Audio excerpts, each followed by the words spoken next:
Hi, everyone. Welcome back to the Frontline Advantage. We have a very exciting guest today. He's one of my former professors, Professor Stu Friedman, who was at the Wharton School at the University of Pennsylvania for a number of years, but will be soon pursuing other things after his time in academia. Professor Friedman was my professor for two classes, actually. One was a group dynamics class around how to be a Management 100 team advisor for incoming freshmen at the Wharton School.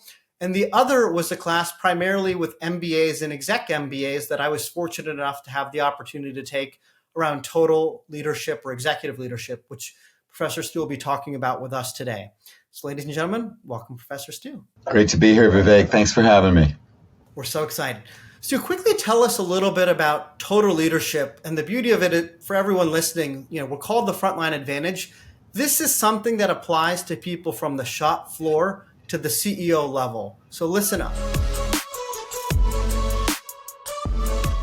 Total leadership is an approach to growing leadership capacity in a way that enables you to have better impact and harmony in and across the different parts of your life, your work life and your home life and your community life and your private self, your mind, body, and spirit.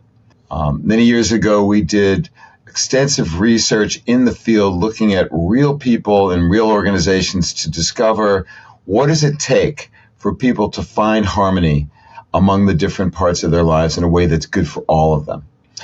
And from that work and the work that I've been doing in the field of leadership development, having founded the Wharton Leadership Program 30 years ago, and the Work-Life Integration Project at the Wharton School, also around the same time, we were studying this question and came up with a set of principles and practices for how to help people grow as leaders in all the different parts of their lives. And when I was asked to join Ford Motor Company as the global head of leadership development, there we had an opportunity to build a program that was for leaders at all levels to help them learn what it meant for them to be real, to act with authenticity by clarifying what's most important, to be whole, to recognize and respect the whole person, that is, the people and projects that matter to you at work, at home, and in the community, and for yourself, respecting all those different pieces, and to be innovative, to be acting with creativity by pursuing what I call four-way wins, and that is real-world innovations that are under your control that are designed to have positive impact not only at work, but also at home and in the community and for yourself personally. And we've been doing this work not only at the Wharton School, but also in organizations around the world, both in person and online. And you can find out more about our history and impact, free videos and articles and all kinds of other stuff at totalleadership.org. I want to double click a little bit in on your time at Ford and talk about that journey, the experience, and the results, the key metrics, the quantitative metrics that so many people often point to with things like this. Just for some context setting, Teamforce AI is part of the Industry 4.0 Accelerator, which is through the state of Michigan and includes Ford and many other automotive manufacturers as its clients or kind of portfolio corporate partners. We also, for full disclosure, serve Detroit Manufacturing Systems, which is the sole assembly provider for the Ford F-Series trucks, which are the best-selling trucks in America for the past 48 years. So, Stu, tell us a little bit about your work at Ford. Well, it was at Ford that we had the chance to invent a new way to think about leadership by merging what we had learned about what it takes to integrate the different parts of life for mutual gain and to grow as a leader. And it turns out that these three principles, you got to know what's important to you, know who your most important people are and what's important to them, and to be constantly trying to make things better for them and for you. And through that process, learn more about how to create change real world change that is sustainable because it works not just for you, but for the people around you in all the different parts of your life so that they want you to succeed. And we had folks doing all kinds of experiments that were designed to improve business performance, but also to improve the quality of life at home and in the community, and for the individuals who were in this laboratory of their real lives. And the experiments that people did, it had a positive impact on our economic performance, because they were looking at ways to reduce cost, to improve productivity, to improve some soft measures like the quality of relationships among team members and with clients and with customers and suppliers. But we also looked at ways of creating new revenue through innovative products. So we were able to account for millions of dollars of economic value created by the experiments that people were doing, while at the same time they were improving their relationships with people at home and in the community, and their own well-being. They're taking care of themselves. Now, many people hear this and think, well, that sounds great, but like, how do you do that in the real world? Because there's always trade-offs, right, Professor? And of course, there's always going to be some conflict between the different parts of life, between your work and the rest of your life. But what we found is that if you're smart about looking for opportunities to create value across the different parts of your life, you're going to find those opportunities. They may not all work out, but you're much more likely to see the possibilities for positive impact when you look for them. And that's what this process helps you to do. We have people write about these things, share them with colleagues, and they become clear about their values, their vision, their leadership story, the impact, their purpose. Then we have them look at the most important people in the different parts of their lives, at work, at home, and in the community. How do these people fit with your values and your vision? And where are their interests aligned with what you care about and with each other? And where is their conflict?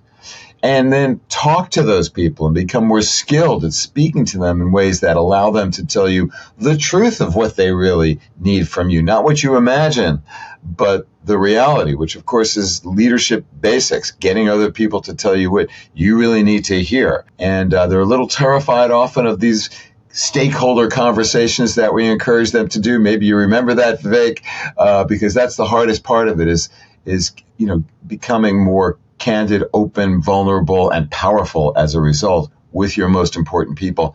All of this leads to ideas for innovation, and there are all different kinds of experiments that people do.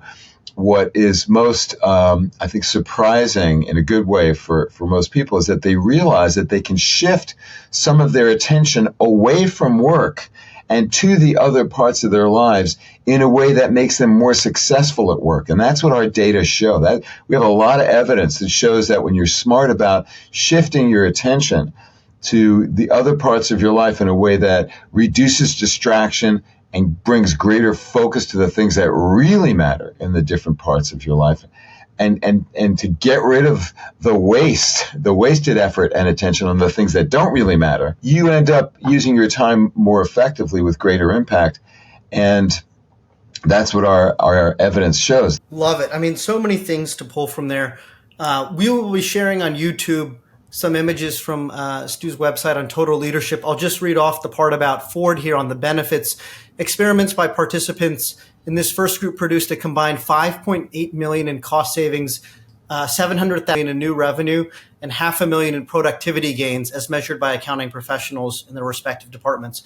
We often think about how this helps with turnover, safety, productivity, innovation, and you can see some of those kind of financial metrics that Stu's talking about. The other thing you touched on is this idea of the truth, really getting the information that you need so that you can focus on these other domains instead of maybe playing politics at work or maybe worrying about components that occupy the mind and attention that aren't as critical. One of the challenges in a lot of these environments is how do you get that truth? And that's really the crux of what we try to solve at Teamforce. Now, we try to co-create solutions between the workforce and management, but the first part of that is actually getting the data. The data not in an annual survey that requires an employee ID where people give you socially desirable biases because they're telling you what you want to hear. So it's a feel-good checkbox exercise. This component of the truth is so critical. And finding leaders that actually want to hear what really matters. And by doing so, it actually allows you, as you just described, to focus on these other domains. In this video on your website, the first image of it is you with your child as they're being born. I think your first child being born with someone, having an 18-month-old son, another on the way. And many of the people we deal with in these environments, they have realities outside of work that may affect them in work. Absolutely. And so, all the stuff you're preaching is exactly right. I almost see us as a technology or a tool to help kind of uncover that truth and collectively create answers together that may differ a bit from the total leadership mentality of experiments and, as you're talking about the stakeholder conversations, but so needed. And, do you think, Stu, in society today, it's almost as if people are more uncomfortable with having these kinds of conversations around actually getting the truth? They'd rather window dress and create appearances. How did you think about finding the organizations and the leaders that were and still are ready for total leadership?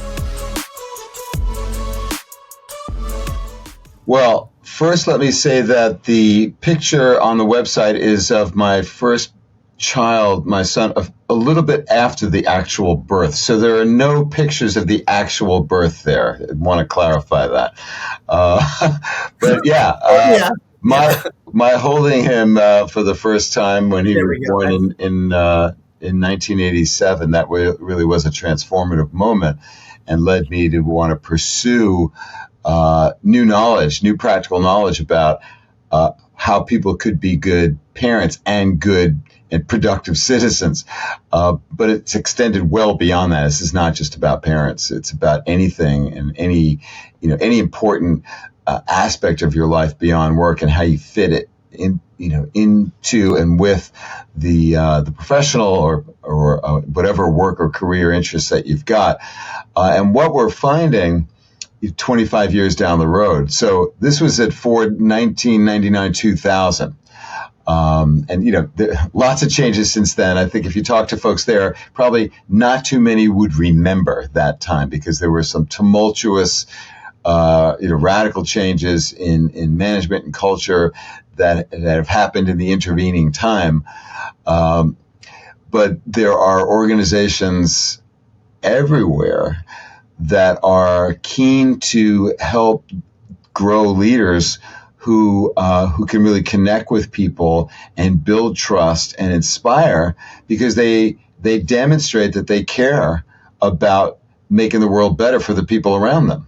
As there's much greater awareness now, a generation hence, of the needs of families especially, but also individuals and their well-being to be caring for those things as a business because it makes good business sense. There's mountains of evidence that show that if you take care of your people beyond work, they're going to, the payback over the long run is going to be strong and positive. So any tools like the ones that you're developing that help leaders have greater access to how people honestly feel about what's going on at work and beyond is going to help executives make smarter choices about how to adjust, how to change their policies and practices so as to make it easier for people to live the lives that they really want to live. The resistance is often to giving up control, but it's really clear that when you invite people to co-create the future, you're going to have so much more buy-in and energy and motivation and commitment to your collective goals that it just makes a lot of sense to do that. When we were talking about this stuff then, it was why would anybody care about children and families? This is a business. What are you talking about? There was a lot of that kind of reaction that I got. But today it's a 180 difference. That's well said. Yeah, I mean, at times we feel resistance because we're creating something innovative. We're helping push for positive change, and you're dealing with large enterprises and people within that sometimes want the status quo to remain. But you're absolutely right. Comparing it to when you first launched, it must be a night and day difference for the receptivity overall for the market for these types of things. And hopefully we're catching that right wave where there is more of an appetite. We obviously have a set of happy initial customers. You're seeing some of the evidence of that. And I think Yeah. what we're working on is just finding more and more organizations that truly are ready to hear from their people, to get that truth, to create opportunities for total leadership that benefit their people beyond what's happening in the workplace, but in these 4 other domains. I ask organizations and business leaders all over the world this question: what kind of leadership do we need now? And I've been asking that question for a long time. And by far the most common response is flexible and adaptive, because there's just so much change coming at everybody all the time. And so how do you become more flexible, more resilient, more adaptive? Well, one of the key ingredients is having a continual flow of information coming at you about the realities that you're facing. And we know that one of the signal qualities of good, effective leadership is that you deal with reality. You deal with what's actually happening around you, not your fantasy of what you hope it would be or what you want to make up and pretend. That's how you lose people. That's how you alienate.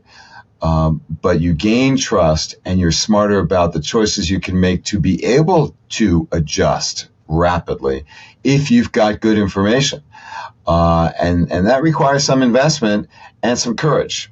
Yeah, the courage component sometimes we would love it to be in greater supply, but it is finding those leaders that actually want the data. And what we often say is better that you have the data while people are still at your organization, while they're somewhat at least engaged, and it be private, versus they become disengaged, they quietly quit, they don't show up and they ghost, they leave a bad review online, which hinders your recruiting opportunities for others.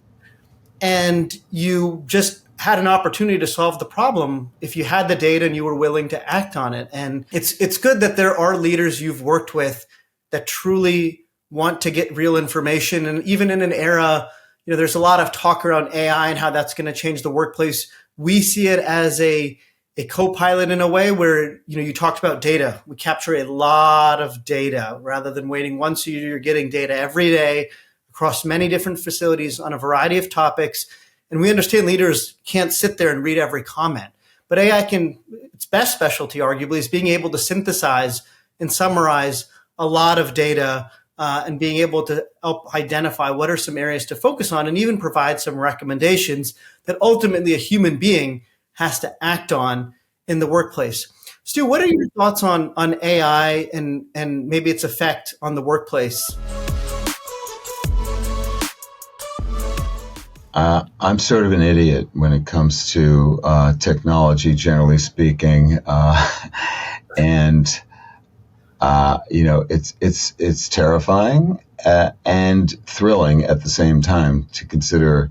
I mean, I've started to use AI tools in my own life and work, and it's remarkable their power. My main concern is about values and morality, and how we ensure that our systems are protected, and that humanity is at the core.